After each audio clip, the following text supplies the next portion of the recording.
Is there any world where Israel goes after Khamenei, goes after the theocratic leadership, tries to actually knock the head off the snake, as it were? Is that possible? Would that be supported by the US?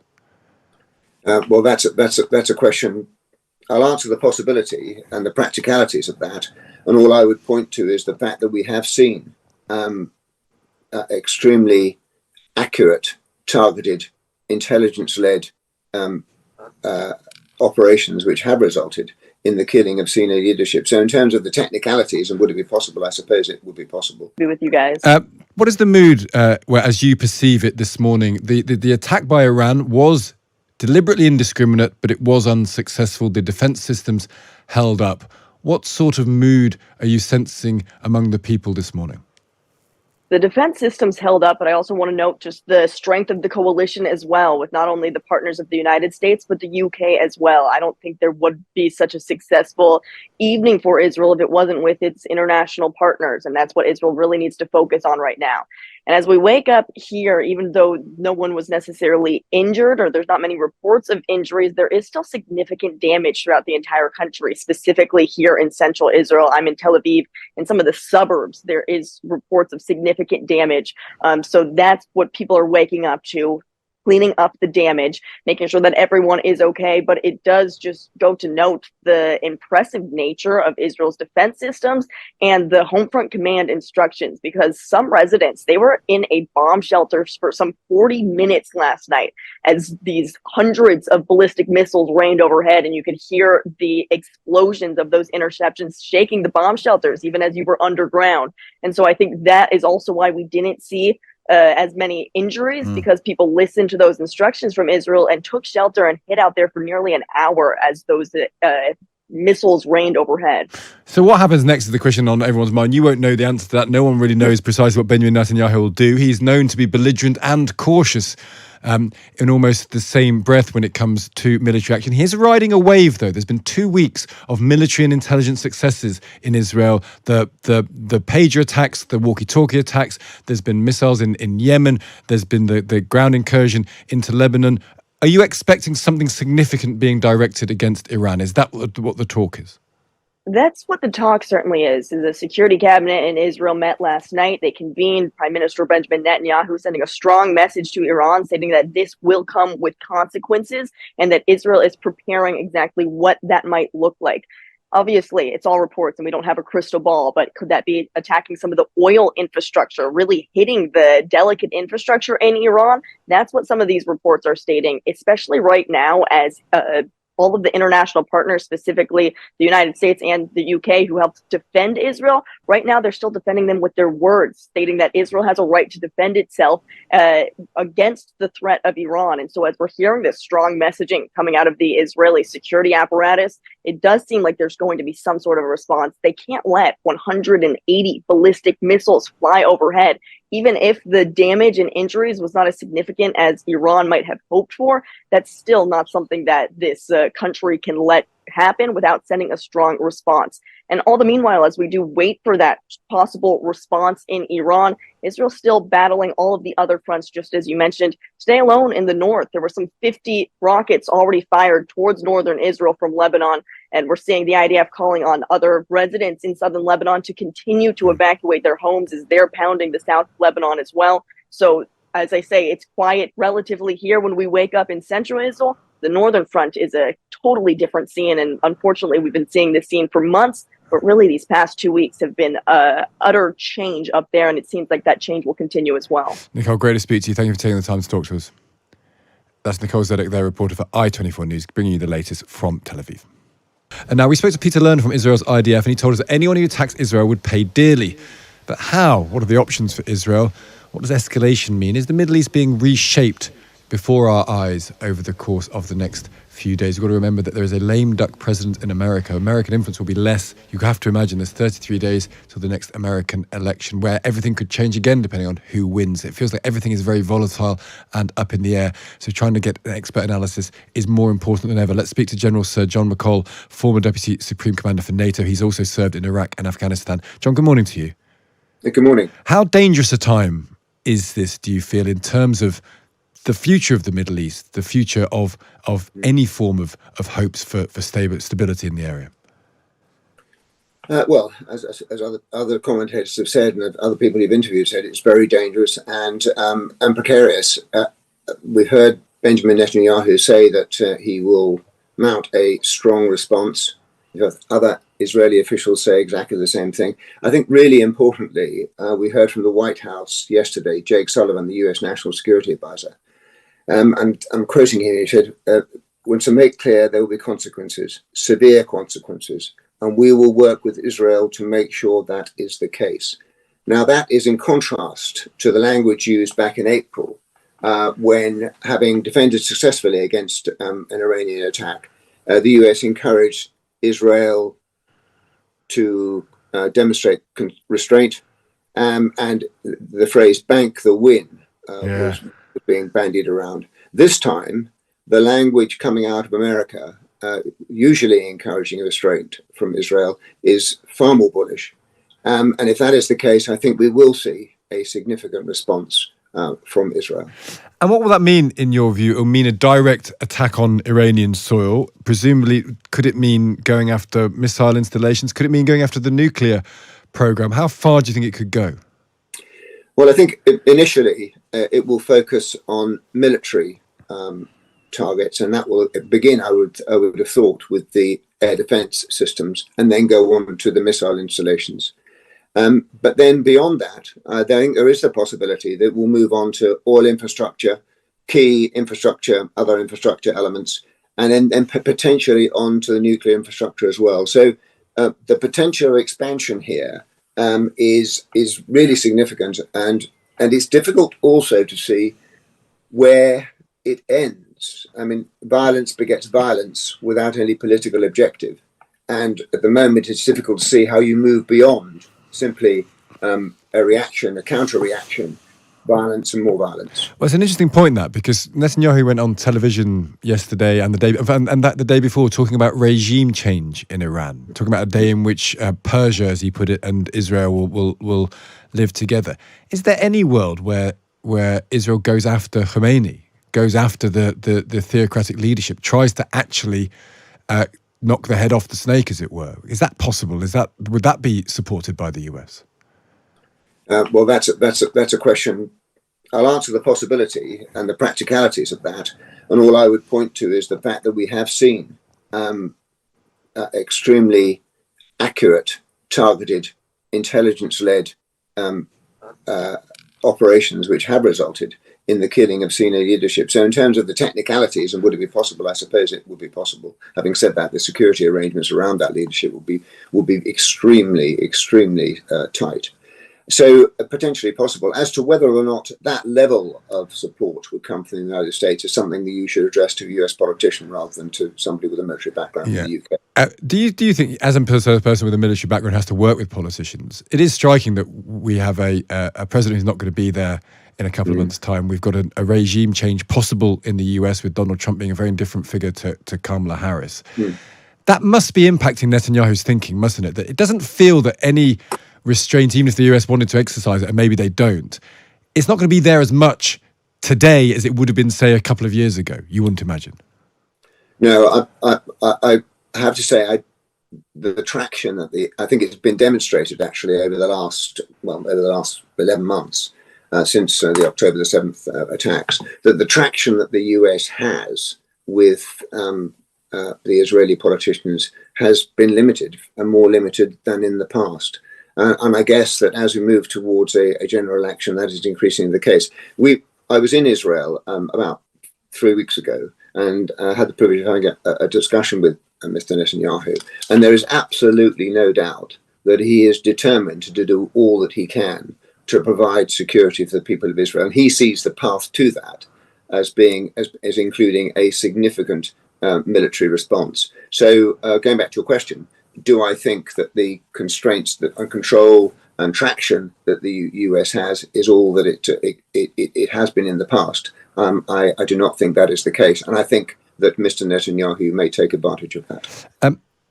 He's had a good couple of weeks, it's fair to say. do you think, Netanyahu, from a military point of view? Look, the questions of morality and politics around Israel are there to be debated by many people, and they will continue to be so. But from a purely military point of view, the pager attack, the walkie-talkie attack, they've gone into Yemen on the Houthis. They are going to do something to Iran. Iran looks impotent in the world opinion because it's fired these rockets, these missiles, and the Israeli defense has held up. It feels that militarily there's a lot of momentum with Israel. Is that fair? I think it is fair. I mean, since October the 7th, when the Israelis had 1,200 killed and 250 held hostage, they have actually been under attack from 4 other areas as well. So they've been from Gaza, there's Hamas, Hezbollah in Lebanon, Houthis in Yemen, militias in Syria, and then finally from Iran. And they have countered those and countered them well. I mean, you have to pay respect to the IDF in the way that they've handled it. In particular, I think the way in which they've gone up against the very significant threat of Hezbollah. Since the 8th of October, Hezbollah have launched, I think it's 9,000 missiles into Israel. So they had to do something, and they've done it, and they've done it extremely effectively. So yes, I think militarily they are on the front foot, and that will encourage Mr. Netanyahu. That's the problem for the Iranian regime. They don't want Hezbollah to be broken up as a force, but on the other hand, they have serious economic problems at home. They are outgunned by the Israelis. A lot of their population do not want to be involved in a wider Middle Eastern conflict, and there have been protests, as we know, over rights and reforms for many years in Iran, particularly since November 2022, the Women Life Freedom movement. Does the Iranian regime risk its own domestic position and further isolation by saying enough is enough and directly attacking Israel? On Tuesday evening, the messages started to come through from American officials that were going to media outlets signaling, we know what you're doing, Iran. And they were saying that the missile attack on Israel was imminent.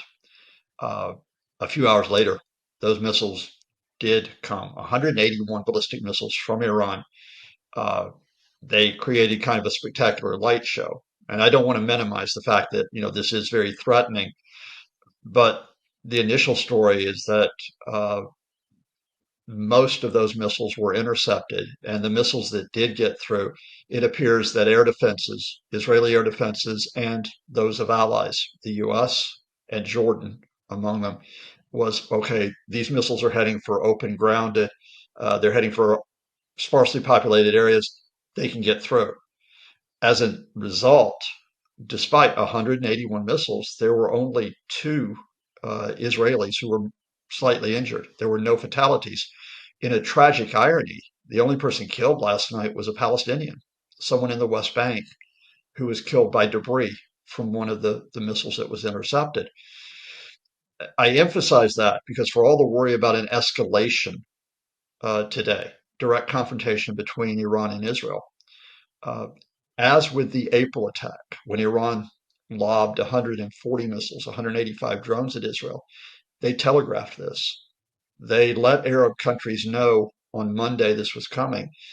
The Arab countries, I'm pretty sure, would have told the United States. The United States would have told the Israelis, which is why the air defenses were ready. Even though one of the differences from April is that for the first time, the Iranians used hypersonic missiles, which obviously travel much faster, a shorter time to reach their targets, so the air defenses have to operate much more quickly. But by and large, they did so. It's a curious situation when you see a very, prominent attack like this, a dramatic headline attack like this, to say that there are certain lines that are still being observed. And I think the Iranian regime is still observing the line of that they don't want to cause mass casualties, certainly not amongst Israeli civilians, because if they do so, the Israelis will retaliate. I mean, they will retaliate probably with a widespread attack on Iran, including possibly oil installations, nuclear installations, as well as military positions. That's the uneasy tension that we have in terms of the immediate situation.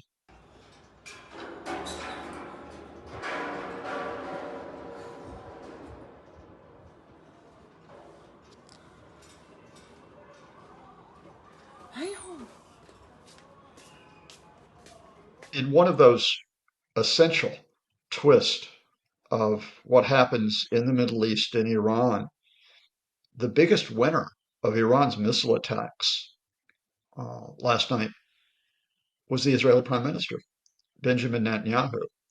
Now, I'm not saying that because I expect a direct Israeli retaliation against Iran, despite the fact that that's what Netanyahu said. This is a big mistake by the Iranians. We will hit them. Rest assured of that. What is more likely to happen is that Netanyahu will benefit from being able to get the breathing space for what is now an open-ended war on two fronts. Of course, we're coming up to the first anniversary of the response to Hamas's mass killings, with the Netanyahu government's mass killings, almost 42,000 people in Gaza, and the second front, which we have now had opened up, which is the Israeli military operations in Lebanon, including at the start of Tuesday, hours before the Iranian attacks, an Israeli ground invasion into southern Lebanon, which they're calling limited. We'll see how far it goes and whether it stays limited. So, this threat of retaliation by Netanyahu, the real significance here is the political maneuvering.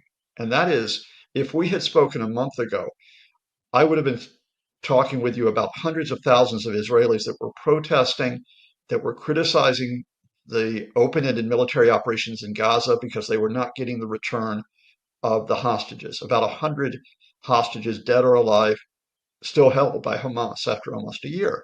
And the emphasis was, and the pressure on Netanyahu was, get those hostages back rather than trying to destroy Hamas. Netanyahu responded in part by then beginning the attacks on Lebanon with the pager attacks, the walkie-talkie attacks, and then, of course, the killing of Hassan Nasrallah and other senior Hezbollah figures. He is now in the position where, far from the pressure being on him to curb the attacks in Gaza or to curb any operations in Lebanon, he can expand them, because if anybody says, we don't like this prime minister, you should go, he can turn around to them and say, if you get rid of me, what about Iran?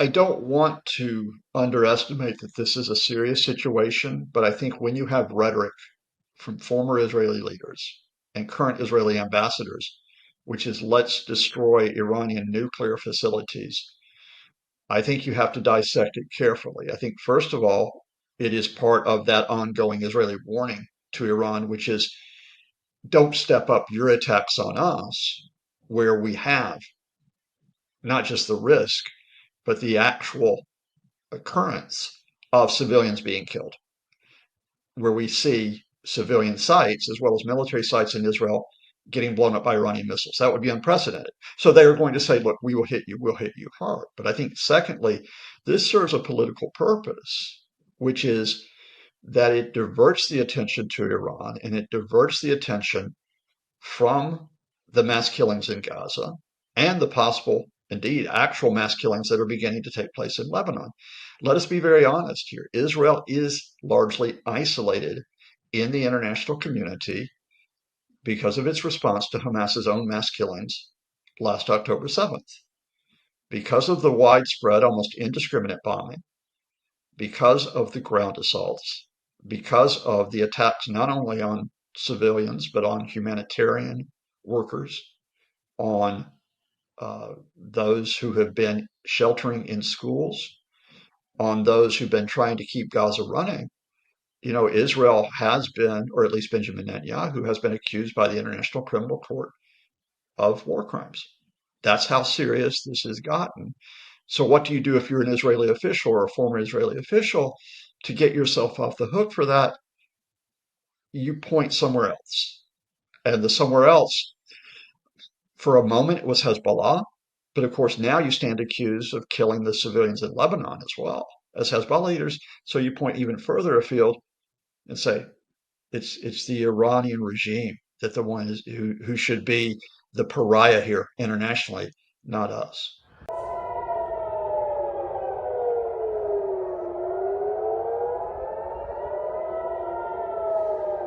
let's be very honest, even before last night, what we had seen for almost a year is that the international community, whether you want to call that the West, whether you want to go more broadly and talk about countries from Asia, from Latin America, from Africa, as well as Europe, whether you talk about the US specifically, the international community was largely paralyzed in terms of what it could do to check the mass killings in Gaza.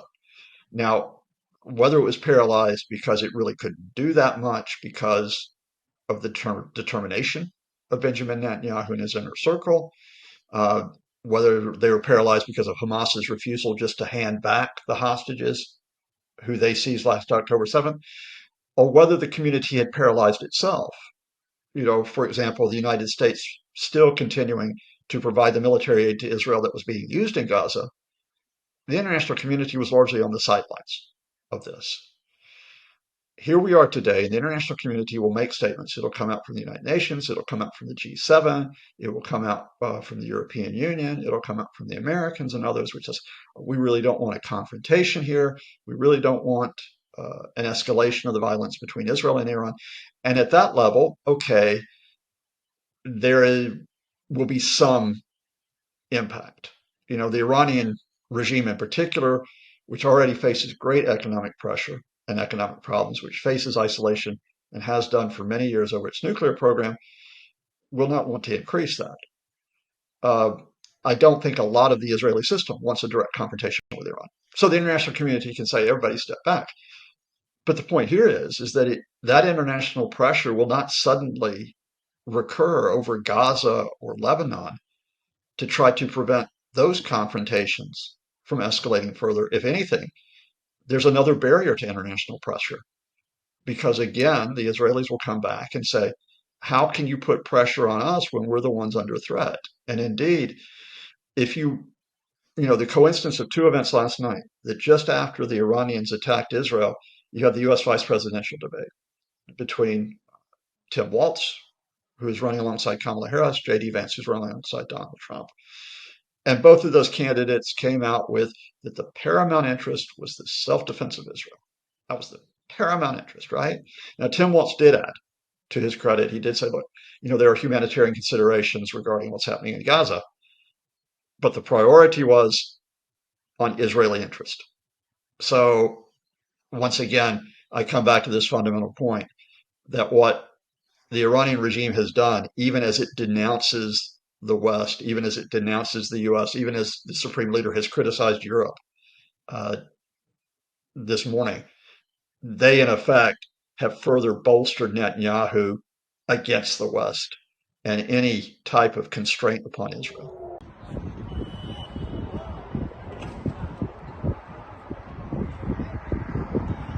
Just as Benjamin Netanyahu will say, don't look at me, look at Iran, Vladimir Putin, as he enters the 32nd month of his deadly invasion of Ukraine, will say, don't look at the blood at my hands, look at the possibility of the blood on people's hands across the Middle East. And Russia will also pose a little bit as, if everybody was just as good and kind-hearted as us, we could have everybody getting along together. I've watched enough Kremlin propaganda to know the lines. But if you really wanted to go deep on the Russian angle, and it is interesting, although not really covered in the media, before last October, in Hamas's attack, Russia had a working relationship with the Israelis. It was a working relationship in which Israel effectively sat back while Russia propped up the Assad regime's killing of hundreds of thousands of people in Syria, and the displacement of more than 11 million, where Russia increased its military presence in Syria. So Israel, which had its own interest in that area, and Russia were kind of in a sort of let's just work alongside each other relationship. What the Russians have done is they have sort of tossed that relationship out the window because they've made the decision in their rhetoric to criticize the Israelis. And I think the Israelis should be criticized. But I'm saying the Russians are doing it because they're trying to curry favor with Arab countries. They're trying to curry favor, with countries with the Gulf states. They're trying to curry favor with the so-called global South by saying, look, we're the guys that are really defenders of Gaza. They're not. The Russians will play this for propaganda advantage. And an important dimension here, as the Russians have sort of thrown that Israeli relationship out the window, they're boosting their relationship with Iran. And what's the key thing here? And that is that, to take it back to Ukraine, on a day-to-day basis, those civilians in Ukraine, their homes are being damaged, their lives are being threatened. Indeed, they are being killed by Iranian weapons, which are being supplied to the Russians, Iranian drones, which have been supplied for years, and now the prospect that Iranian ballistic missiles will be used by the Russians in those ongoing attacks as Putin tries to finally conquer Ukraine.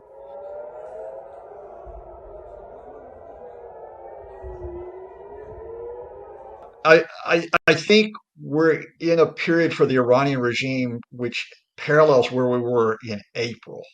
For those who don't quite remember, Israel had been killing a whole series of Iranian commanders in Syria for months, and finally the Iranians in mid-April lobbed 140 missiles, the 185 drones, at Israel.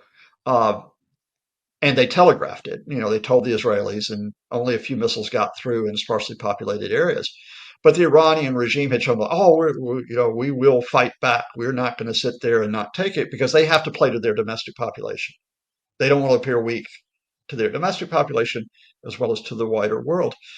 But ask yourself what happened between April and last night. Israel stopped killing Iranian commanders in Syria, but they killed Hamas leaders elsewhere, not only in Gaza, but in Lebanon, for example. They killed the Hamas political leader, Ismail Haniyeh, in Tehran. They killed Hezbollah's leaders, culminating in killing Hassan Nasrallah. And they killed Iranian commanders in Lebanon, right?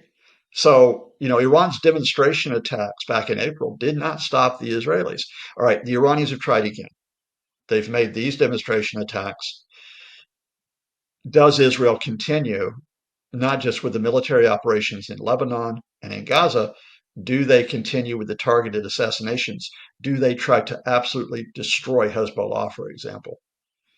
And can the Iranian regime let that happen? That's the problem for the Iranian regime.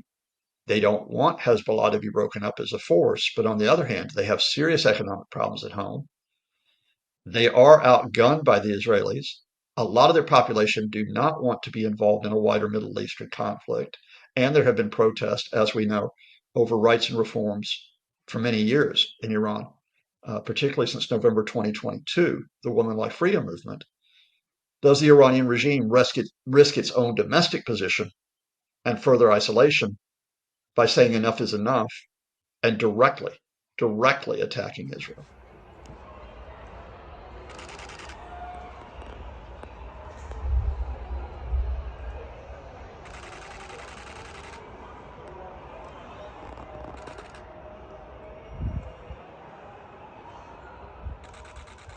I'm just going to drop, the analyst pose for a minute, and just as a person who has friends throughout these countries, yes, in Israel, yes, in Gaza, yes, in Iran.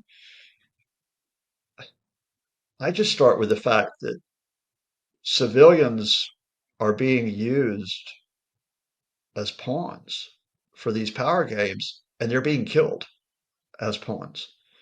Uh, while Benjamin Netanyahu thumps his chest, while Iran's supreme leader thumps his chest today, and they talk about defeating each other, while Hezbollah keeps saying it will recover and fight, while Hamas continues to, of course, exist in Gaza. Almost 42,000 people have been killed since last October in Gaza. Several hundred have been killed in the West Bank. In the past week, more than 1,200 people have been killed in Lebanon, and a lot of them are civilians.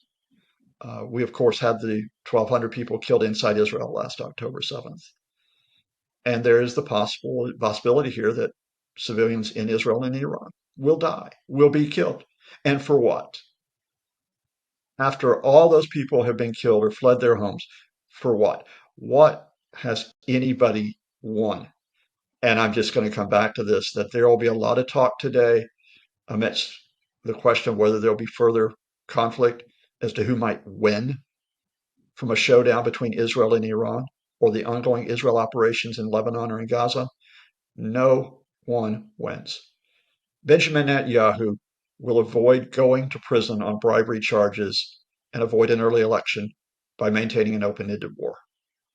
The supreme leader may avoid his own downfall in Iran by saying, "You can't rise up against me because the Israelis are the enemy." Hezbollah's commanders will try to struggle on. Yeah, they win in that short-term personal sense, but they do so at the expense of the lives of so many, many, many people. Good afternoon, I'm Andrew Neil, and this is Times Radio. Yesterday on this program, we told you that Iran had few good options in retaliating against Israel for its offensive against Hezbollah, Iran's powerful, or maybe we should say once powerful, Lebanese-based proxy. 24 hours later, and it's clear raining down ballistic missiles in Israel for the second time this year was not one of these good options. As with the attack last April, so this time Iran failed to do much damage to Israel, and there are no reported Israeli fatalities. Most will credit the efficacy of Israel's missile defences. Some will see a second miracle of the year. Iran has played itself into a corner. Its Hezbollah allies are still under siege from Israel's onslaughts, and the Tehran regime now waits nervously to discover what Israel has in store for it. The one factor which has muted Israel's response in the past has been fear of attack by Hezbollah. That's no longer a constraint. Iran's insurance policy has been diminished. So we can be sure Israel's retaliation will be more substantial than the one attack it launched on an Iranian military facility after April. But it still might not be a massive attack. Jerusalem senses that Tehran is even less keen on an all-out war than Israel. But a 180 ballistic missile attack can hardly go unpunished. Israel will want Tehran to know it can strike any target in Iran. To illustrate that, it will likely pick and choose from Iran's missile sites, its drone plants, and maybe even its nuclear weapons development sites. It might even target the regime.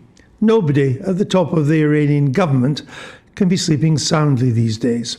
We'll know in the next few days. The main constraint on Israel is its need to avoid fighting on too many fronts. It's still dealing with the remnants of Hamas. It's now engaged in decapitating and degrading Hezbollah. It has the Houthis to deal with in Yemen.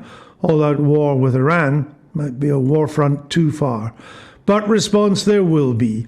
If Israel wanted any encouragement, Hezbollah provided it this morning by launching 100 more rockets into northern Israel. I'm joined now by Larisa Brown, defence editor of The Times. Welcome, Larisa. And before I get on to some of these issues, let me ask you, you've got some breaking news that an Israeli commander unit clashed or was ambushed by Hezbollah near tunnels on the inside Lebanon, just north of the Israeli border. Yes, this is one of my colleagues is on the ground with Israeli forces. And he's been told by one of those Israeli troops that, yes, they came up against an ambush inside southern Lebanon, and an unconfirmed number of Israeli soldiers were killed in that ambush. The details are that are still coming through, but of course, this would be the first time that Israeli troops have been killed on Lebanese soil as part of this ground invasion that they launched just a couple of days ago. The so-called sort of invasion was meant to be sort of limited strikes going into villages and towns near that border to dismantle Hezbollah's rocket facilities. But of course, they are likely to face intense bombardment from Hezbollah, which is dug into those hillsides and also has an extensive tunnel network underground, which means that they can pop up anywhere really behind the Israeli forces and ambush them, as we've seen in this scenario. Indeed, well, we'll see what the developments are, because the great fear of Israel that this is the kind of thing it's now up against. It's been there before and it's been very difficult for it. Larisa, what's the latest on the prospects and manner of Israel's retaliation against Iran for last night's attack? Well, we've heard from various people this morning, senior US officials, also obviously the Israelis, and Israel's top diplomat in the UK was warning this morning of severe consequences after last night's attack. I've been looking at various options that Israel could decide to go ahead with. Arab officials have been saying that actually Israel warned Iran that if it did go ahead with these strikes, as was widely anticipated, then Israel would strike back by hitting Iran's oil and nuclear facilities. Now, both of those targets would be considered quite a dramatic escalation that then presumably Iran would then want to respond to. There has been some suggestion actually in the in IRGC affiliated media outlets coming out of Iran that if Israel did choose to hit those oil facilities, then Iran would then retaliate by striking other oil facilities in the region, such as in Saudi Arabia, which would of course push up oil prices. If they then choose to hit those nuclear facilities instead, that would again be a huge escalation. Previously in April, Israel just attacked a site nearby those nuclear facilities, and that was sort of a symbolic act just to show Iran exactly what it was capable of. But if it directly goes ahead and targets those facilities, we can expect a huge escalation in the region, I think. Does Iran have anything more powerful to throw at Israel compared to last night? Well, you're touching upon the sort of ultimate weapon there, because what Iran could end up doing, one expert was telling me, is they could rapidly speed up their nuclear weapons program. They're not actually that far from having nuclear weapons. And the ultimate fear here is that Iran has all of its facilities and weapons storage warehouses taken out by Israel, and it feels that the only option it has left is indeed its nuclear weapons. So it's all pretty terrifying, and there's a lot at stake here. Which may be the reason why Israel will think the nuclear facilities are what should be attacked next if they haven't got conventional weapons any better than what they threw at Israel last night. Does Israel have enough anti-missile missiles in its various systems to deal with a further ballistic missile attack? I think Iron Dome is pretty limitless. It costs about, I think, $100,000 for them to fire their defensive mechanism against. But that's for short-range rockets coming in, isn't it? Yes, and they've also got various other systems, including the Arrow system. I've not seen anything to suggest that Israel could run out of these capabilities, but of course, this war in general is having a huge economic toll on the Israeli government, and so it's not going to be able to last forever. But of course, they're reliant on help from the US, which is sending Israel billions. So they are getting the help that they need. And of course, the US military was involved in helping Israel last night see off the Iranian attack. The British are claiming to have helped Israel last night too. If we did, it must have been pretty marginal. It's a bit bizarre because we basically got this statement from John Healey, the Defence Secretary, last night, hours after this attack took place, basically saying that the Brits had played a role in helping to defend Israel. But it wouldn't go into any other detail, and I've been trying to speak to the MOD today, and again they won't offer up any more detail on what the role that Britain played was. We do know, however, that Typhoon aircraft were in the region at the time. They had been scrambled, but they can't defend against ballistic missiles. They can only defend against drones, which was the case in April. So they were used in April, but this time they weren't necessary.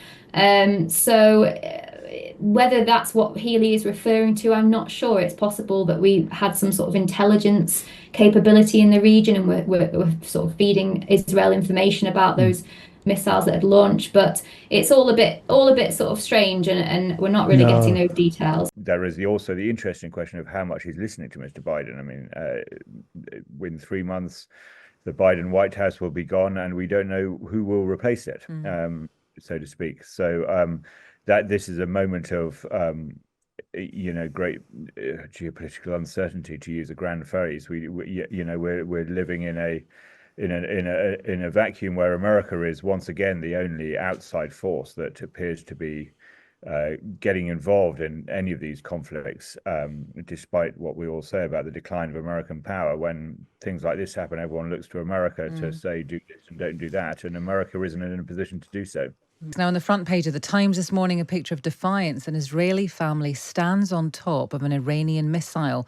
The charred and twisted remains were shot down over the Negev desert in the southeast of the country. It's an amazing picture, actually. You can just see one member of the family helping a woman up as she climbs onto it, and they're all kind of dressed in shorts and T-shirts, just a kind of typical family, really, all ages, and they're climbing on top of it to show defiance. Meanwhile, President Biden has warned Israel not to hit Iranian nuclear sites. The Times' correspondent Richard Spencer is in Israel.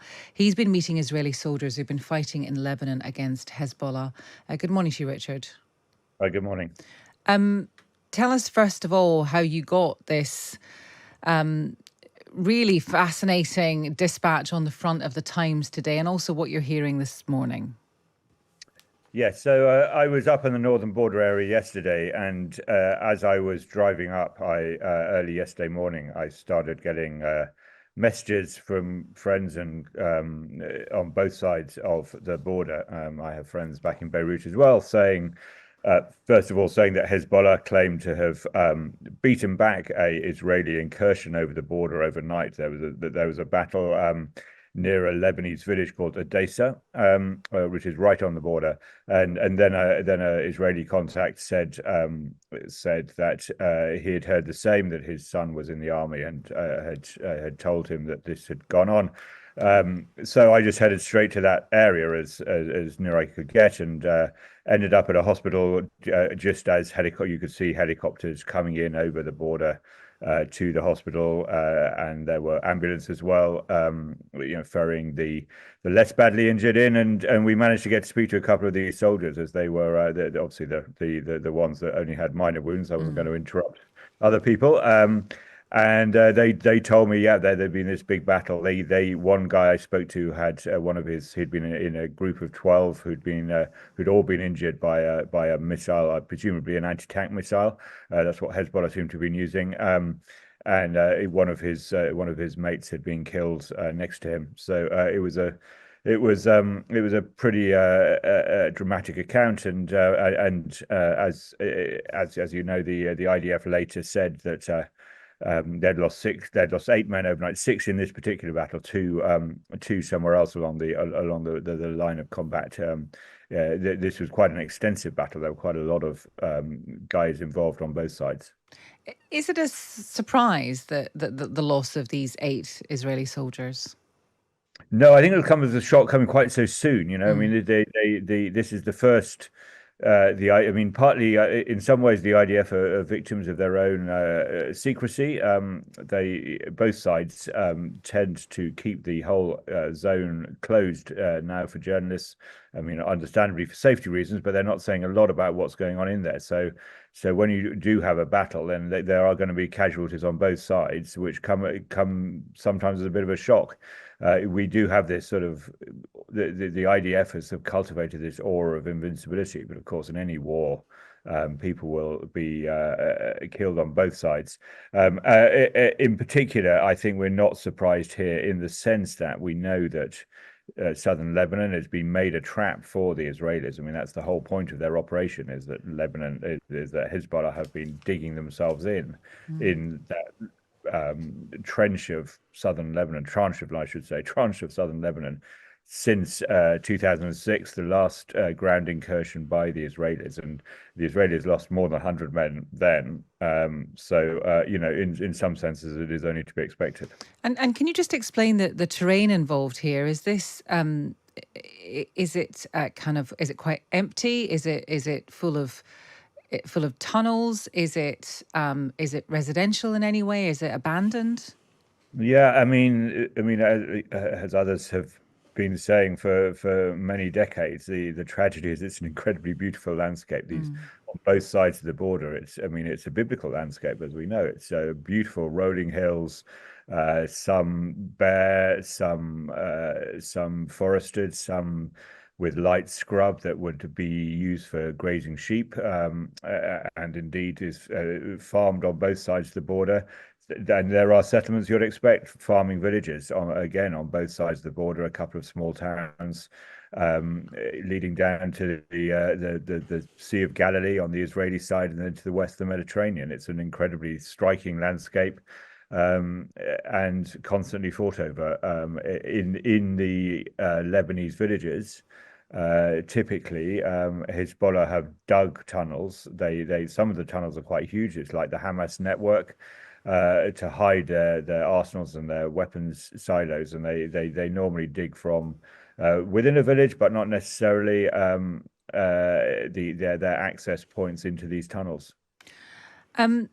And away from the area that you've been reporting on, everyone is pretty much waiting, obviously, for Israel's response to Iran after those missile strikes that were largely repelled. President Biden has warned Israel not to hit Iranian nuclear sites.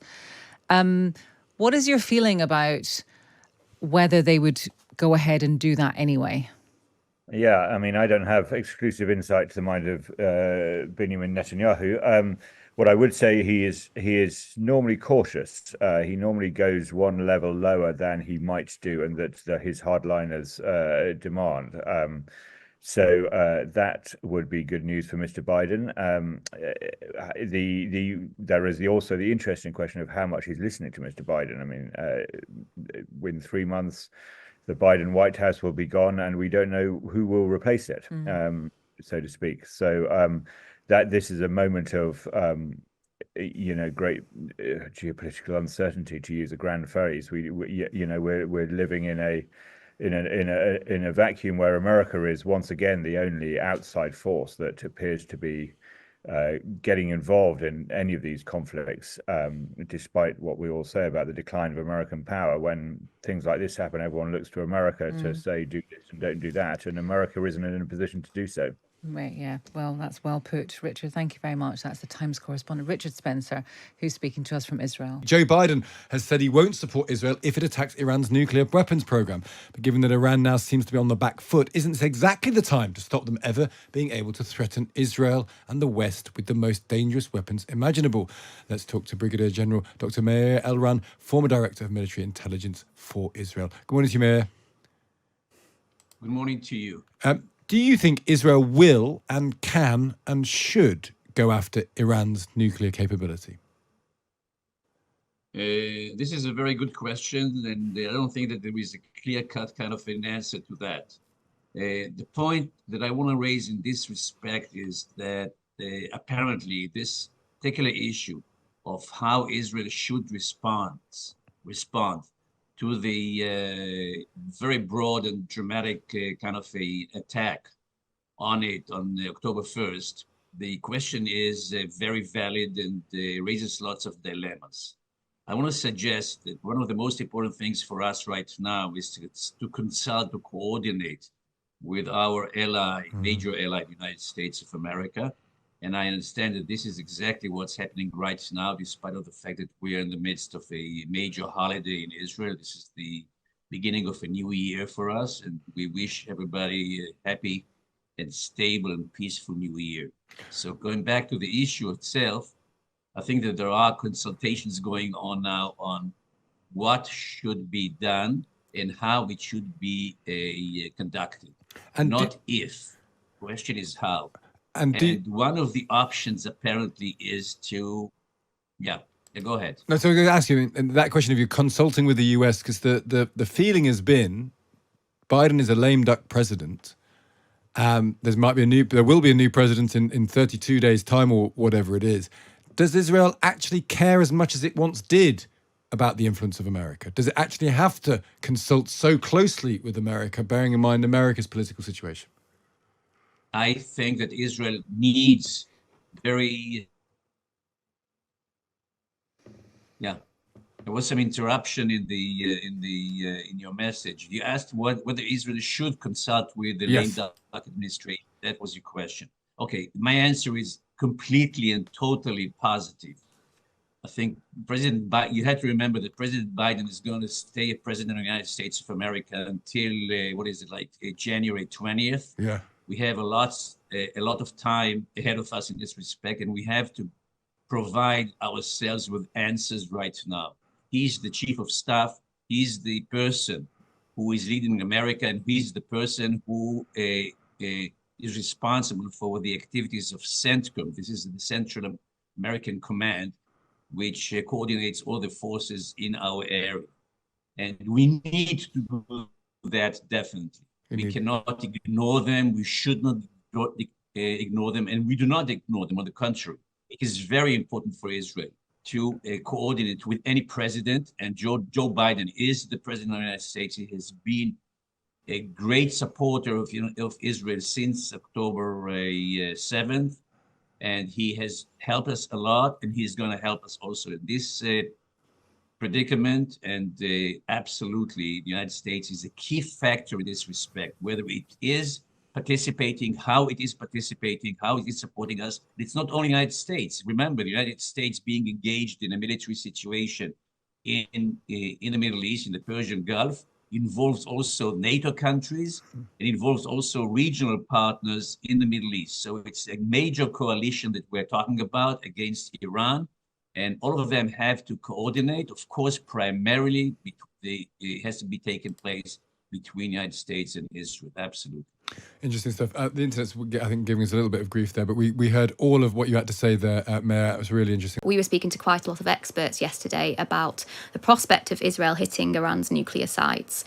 And previously, in April, when Iran carried out this barrage of missile attack on Israel, the Israelis avoided hitting those targets, but they did attack a radar site near to the nuclear facilities in sort of a symbolic act.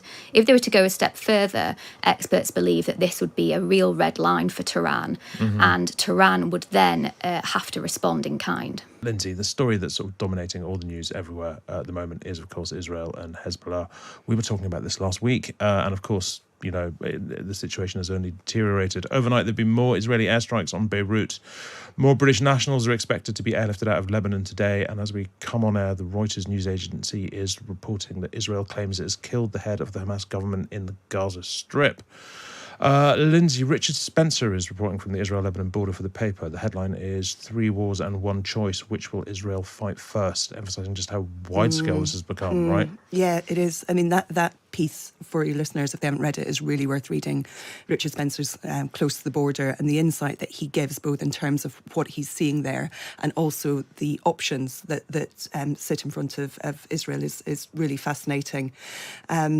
It's, you know, as you say, I've been on the show the last 3 or 4 weeks, and every time we've talked about this conflict and, you know, how it's been escalating, and it really is terrifying each week that I come on that we're in a much scarier place than we were previously. Well, it's like, I mean, so Israel's sort of been saying from the start, this is really a war against Iran, and that looked like a convenient thing for Israel to say, and it has either by somebody's design turned into a war basically against Iran, you know, and it just, And you look at the maps that the Times has been producing digitally, and you look at the countries which are surrounding Israel and the different Iranian proxies that sit in them, and the attacks that are happening in these areas, and you really see this kind of sort of ring of fire that exists and what Israel is really driving at. Indeed. Well, let's bring in Larisa Brown, the Times' defence editor. Hello, Larisa. Hello. Thanks for being with us.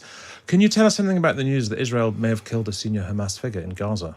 Yeah, there's not much detail about this at the moment, but it was thought that this actually happened about 3 months ago, but it just wasn't announced at the time.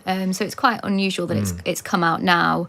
But this guy was obviously one of these senior Hamas leaders. Iran has been trying to target anyone in the senior leadership of the militias. Israel has. Israel has. And so this is just another high-value target that they've managed to reach. Yeah, and they do seem to be very effective at reaching them. Look, the world is still waiting for Israel's response to the Iranian missile attack of the other night. Joe Biden told Israel not to hit nuclear sites when it retaliates. What are you expecting that retaliation to involve? Will it involve nuclear sites? Does Israel care what Joe Biden says? What Biden said is quite interesting because actually we were hearing over the last 24 hours that Israel had warned Iran that if Iran did strike Israel, then it would then retaliate by targeting the nuclear sites and also oil fields. And so the fact that Biden's come out to say this on record shows exactly what the Israeli thinking is, and Biden wants to try and obviously avert them from doing that. Whether they'll listen, it's a bit unclear because obviously previously Biden's urged Israel to do lots of different things and they've gone ahead and done it. So I'm not sure whether Biden's words will have that much of an impact, but we were speaking to quite a lot of experts yesterday about the prospect of Israel hitting Iran's nuclear sites. And previously in April, when Iran carried out this barrage of missile attack on Israel, the Israelis avoided hitting those targets, but they did attack a radar site near to the nuclear facilities in sort of a symbolic act. If they were to go a step further, experts believe that this would be a real red line for Tehran, and Tehran would then have to respond in kind. Wow. I mean, you write in the paper today that Iran could have its first nuclear warheads within 6 months.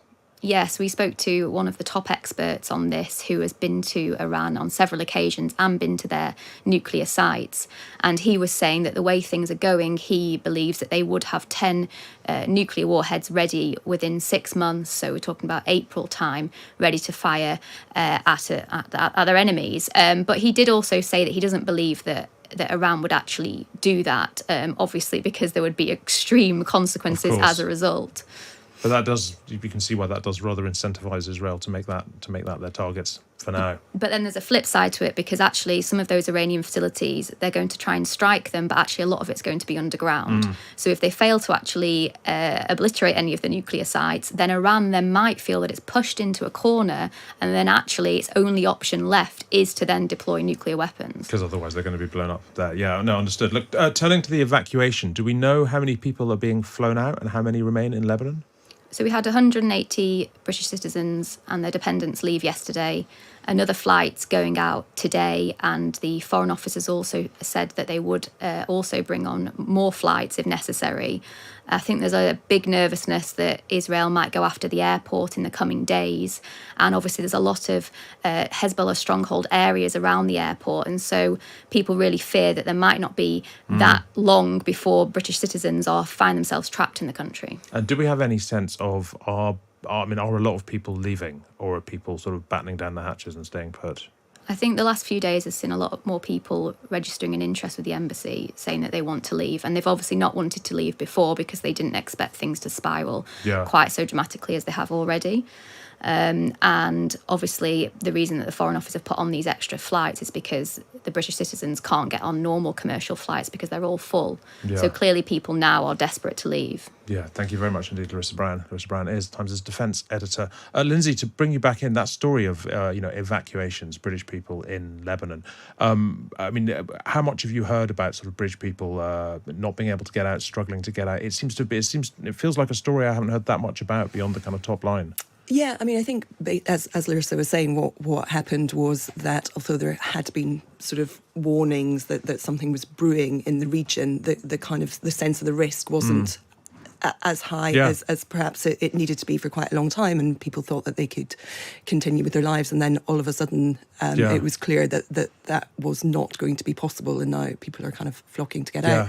I think, as Larisa was saying, there was one kind of chartered flight that went out yesterday, but it's been very, very difficult for people to make it through. And probably about a week or so ago, we were hearing some really quite compelling stories on the radio about people who had been stuck there and just desperate to move. But because I remember in 2006 when that war began, there were an awful lot of people who were suddenly caught short, stranded, sort of DJs and club promoters and all kinds of people. And I just haven't really been hearing that this time. So I wondered if that meant it was being handled better. Defeat Russia first, isolate Iran, which also, by the way, degrades their ability to support Hezbollah, Hamas, and Houthis. I mean, Iran honestly has been looking, I would say, weak and rather ineffective over the last several weeks. And now it's really going to be exposed. Of course, I can you can almost understand why the regime felt they had to do something. Otherwise, all of their proxies would doubt that Iran would do anything to protect them. And so the Iranian strike was significant in terms of the types of weapons that they launched, and more got through this time, obviously, than back in April. But all in all, not very effective. And I think they probably will pay a pretty significant price for doing this. Well, I think that we have consistently overrated what they have, because they do have a lot of capabilities. They do these big parades and all that sort of thing, but that does not equal having an effective military. So I don't think that they want. I don't think they want to get into a full scale conflict with Israel, but it may not be their choice. And of course, what's happening in this situation is connected to what's happening in Ukraine. I mean, Iran has one friend in the world, and that's Russia, which is why they have been supplying Russia with drones and missiles and other support. Now, that will make it, I think it may be a little bit more difficult for Iran to provide meaningful weapons to Russia if they end up in a conflict.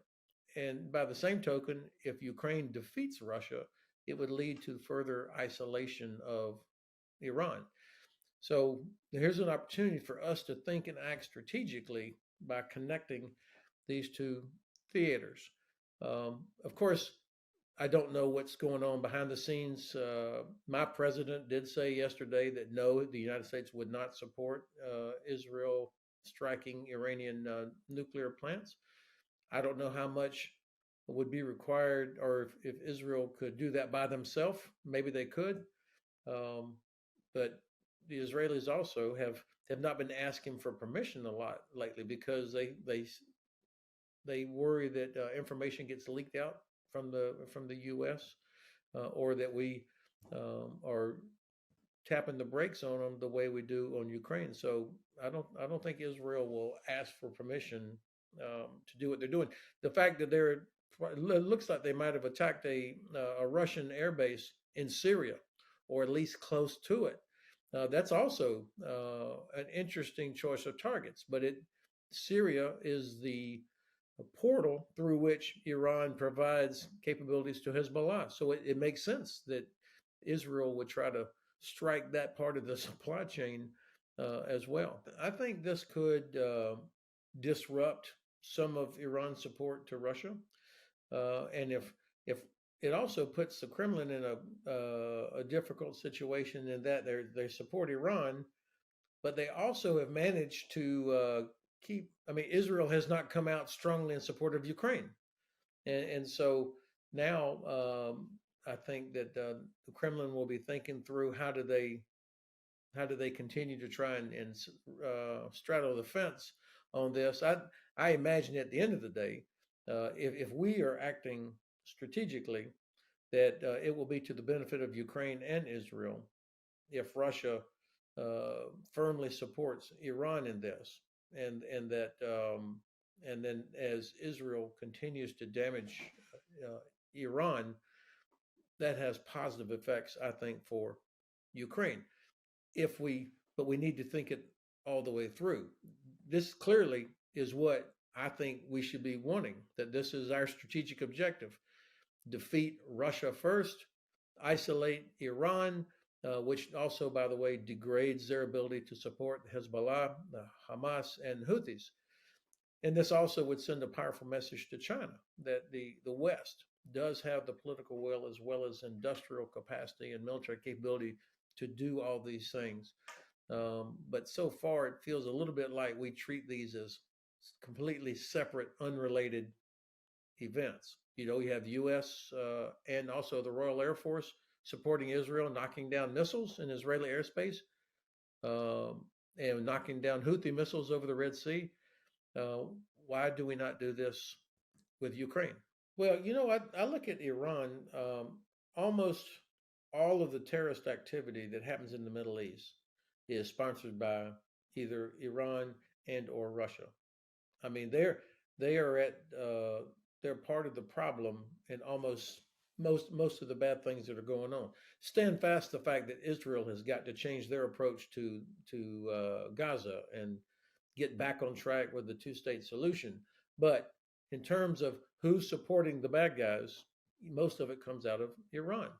And my sense is that about probably 80% of the Iranian population absolutely hates the regime.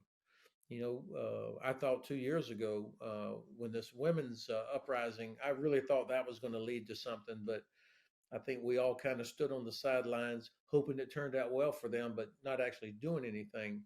And the United States has a bad track record when it comes to regime change. But I think that we should look at this as, is there opportunity now?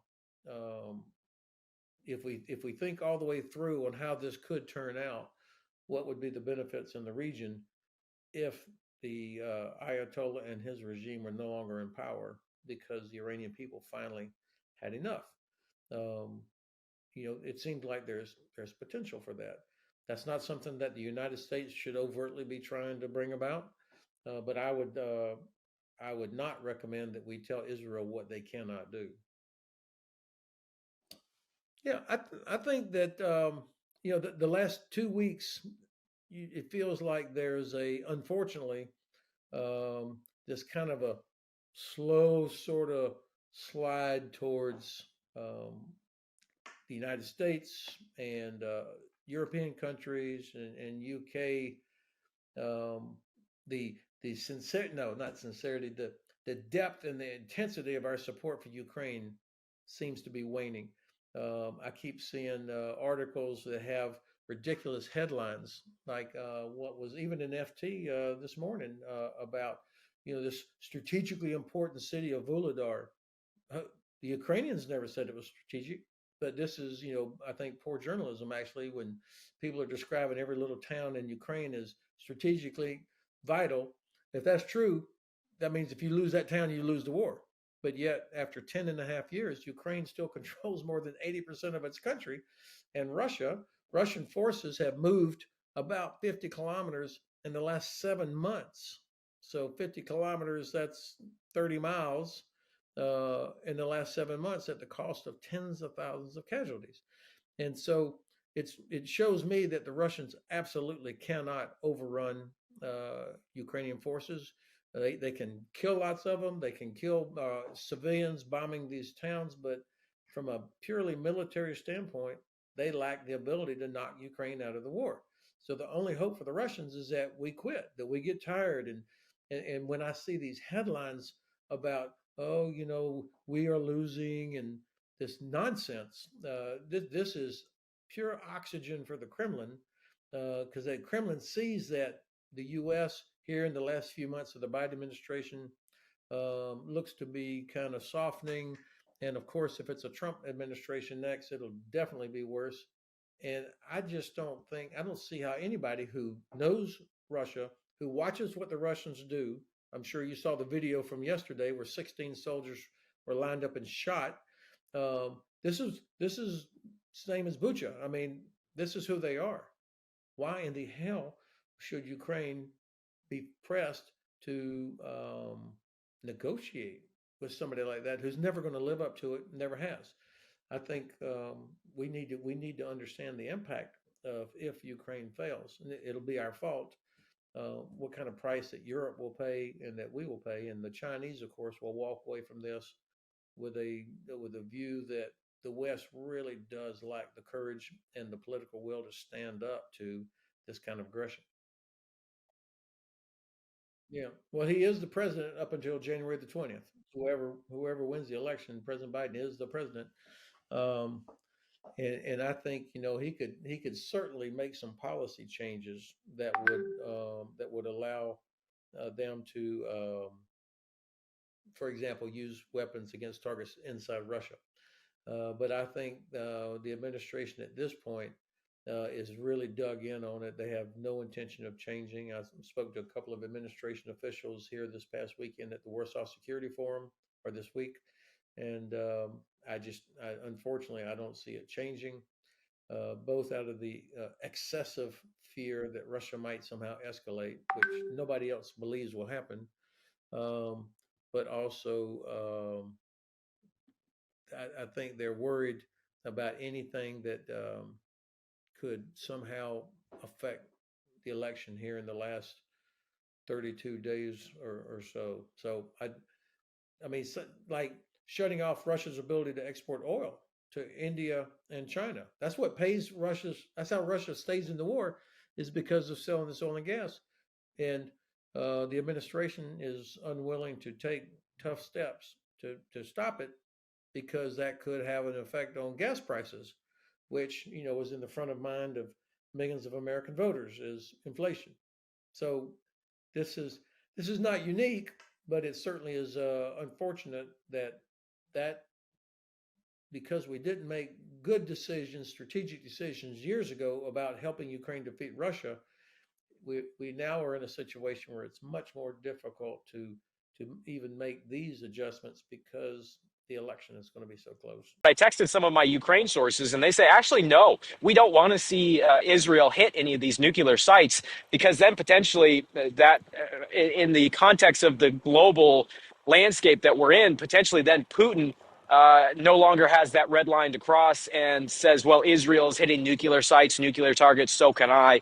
And then these nuclear power plants in Ukraine become a target as well. Let's talk first to Zach Anders there, freelance Middle East correspondent, joining us live from the Negev Desert. Hello and welcome back to the programme, Zach.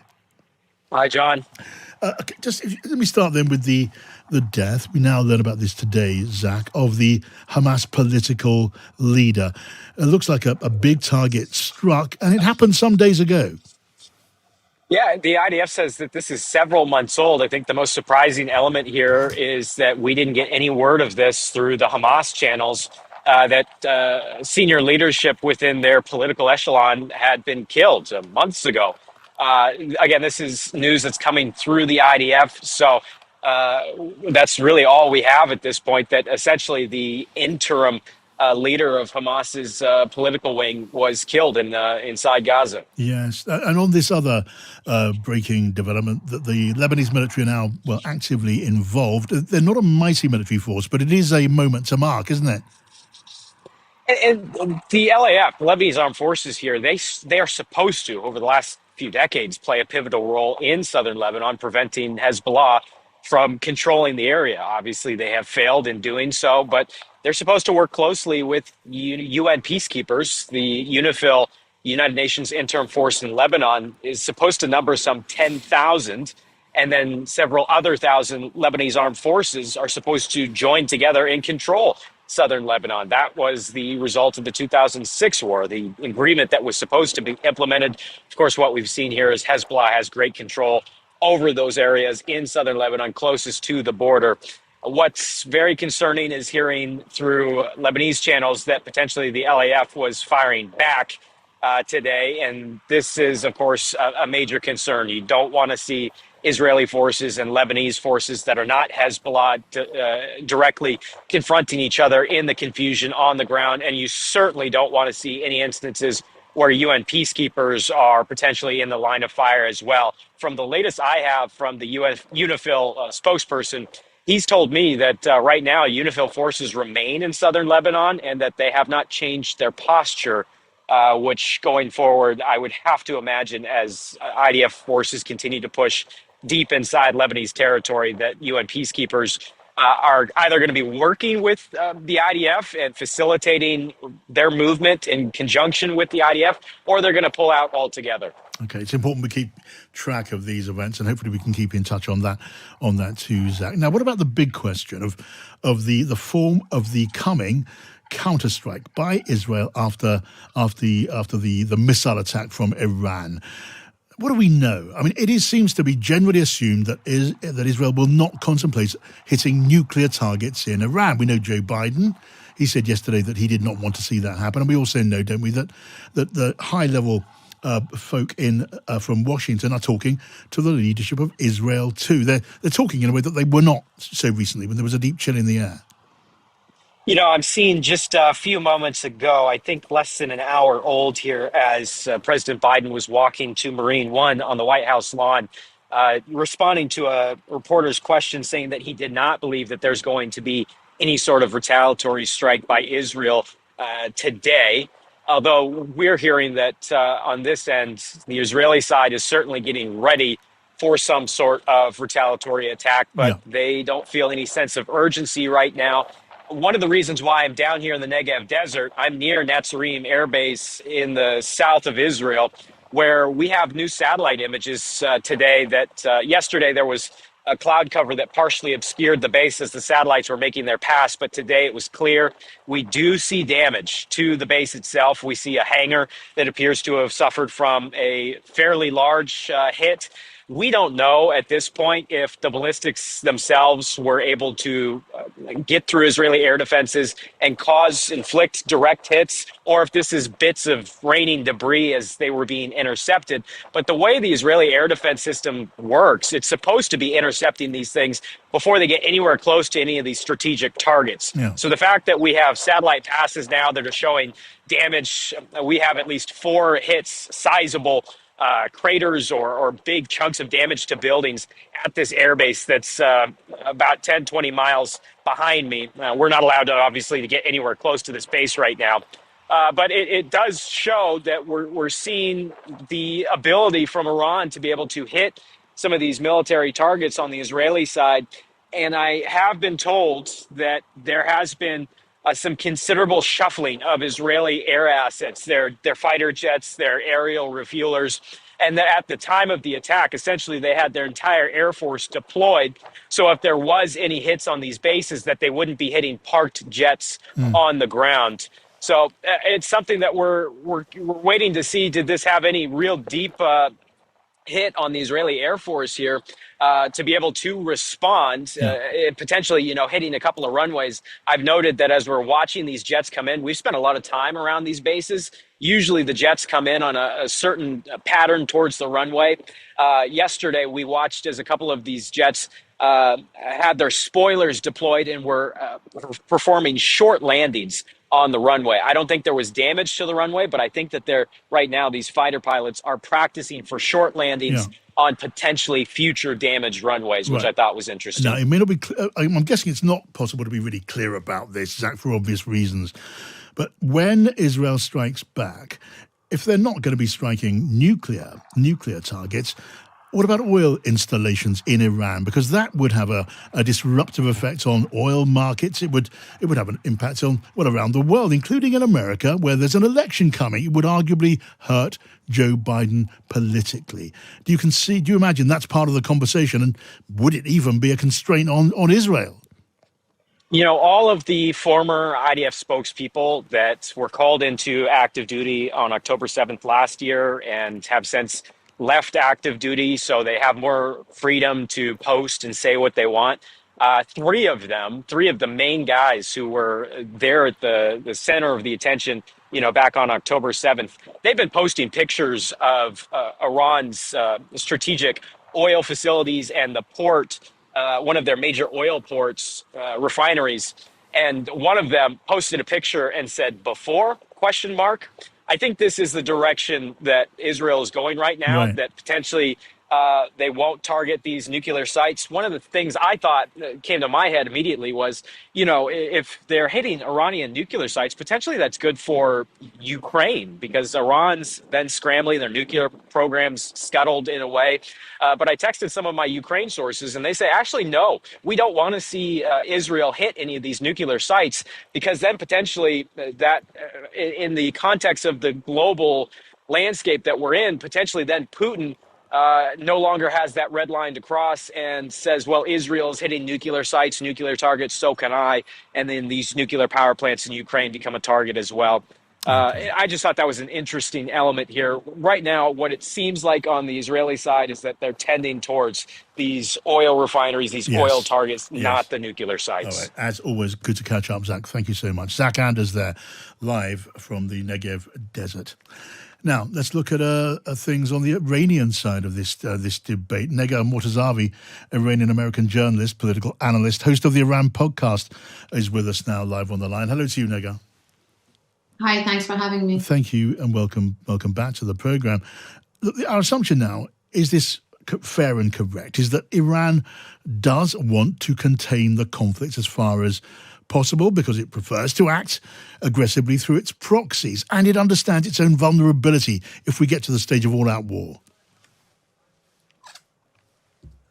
Yes, I think the all-out war, especially direct conflict with Israel and more importantly with the US, is something that Iran has been trying to avoid since the beginning. And I think they've been consistent both in their messaging and in their action that this is something they don't want to engage in. At the same time, I think what we saw with this warning shot, as they frame it, and also past it, the previous one in April, is that at some stages they feel like if they don't act or if they don't hit back, they're just going to get hit harder. And this was one of their moments. Yeah. They didn't retaliate for the assassination of Ismail Haniyeh in Tehran, and then came the assassination of the Hezbollah leader and Iranian commander in Beirut. And essentially the thinking in Tehran seems to be that we need to do something in order to reestablish some deterrence. At the same time, we hear the Iranian president and officials messaging that they want to contain it, at least keep it to status quo and not escalate. Right. Now, it's also fair, isn't it, to conclude that Iran's power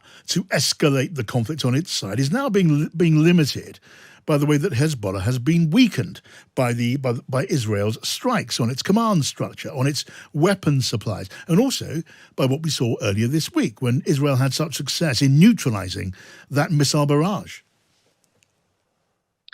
That's correct. I mean, we shouldn't forget, and this is certainly something that Iranians know all along, and one of the core reasons for the whole entire regional posture is that they're the underdog in this. Iran and all of its allies, the so-called axis of resistance, together combined cannot match the level of that weaponry and the resources that the Israeli side, with support of the United States, has. But at the same time, we've seen time and again, and especially in two devastating wars in the Middle East, Iraq and Afghanistan, that being the underdog doesn't mean that you can't create headaches and cause a lot of pain to the other side, especially if you're a local movement, if you're in your own country, if you're fighting in your mountains like the Taliban did, if you're fighting in your own corners in Iraq, and then things can spiral out of control and new problems because when the two forces are fighting on the ground in this situation. So I would say it's something that the Iranians have in their mind when they threaten that if escalation comes, they're willing to also engage more. But then at the same time, for the first reason that we both discussed, they want to contain it and at least keep it as status quo. At the same time, at least the diplomatic side of the Iranian political structure keeps asking and pushing for that ceasefire in Gaza. Nega, thanks so much for joining us. Nega Mortazavi there, from the host of the Iran podcast.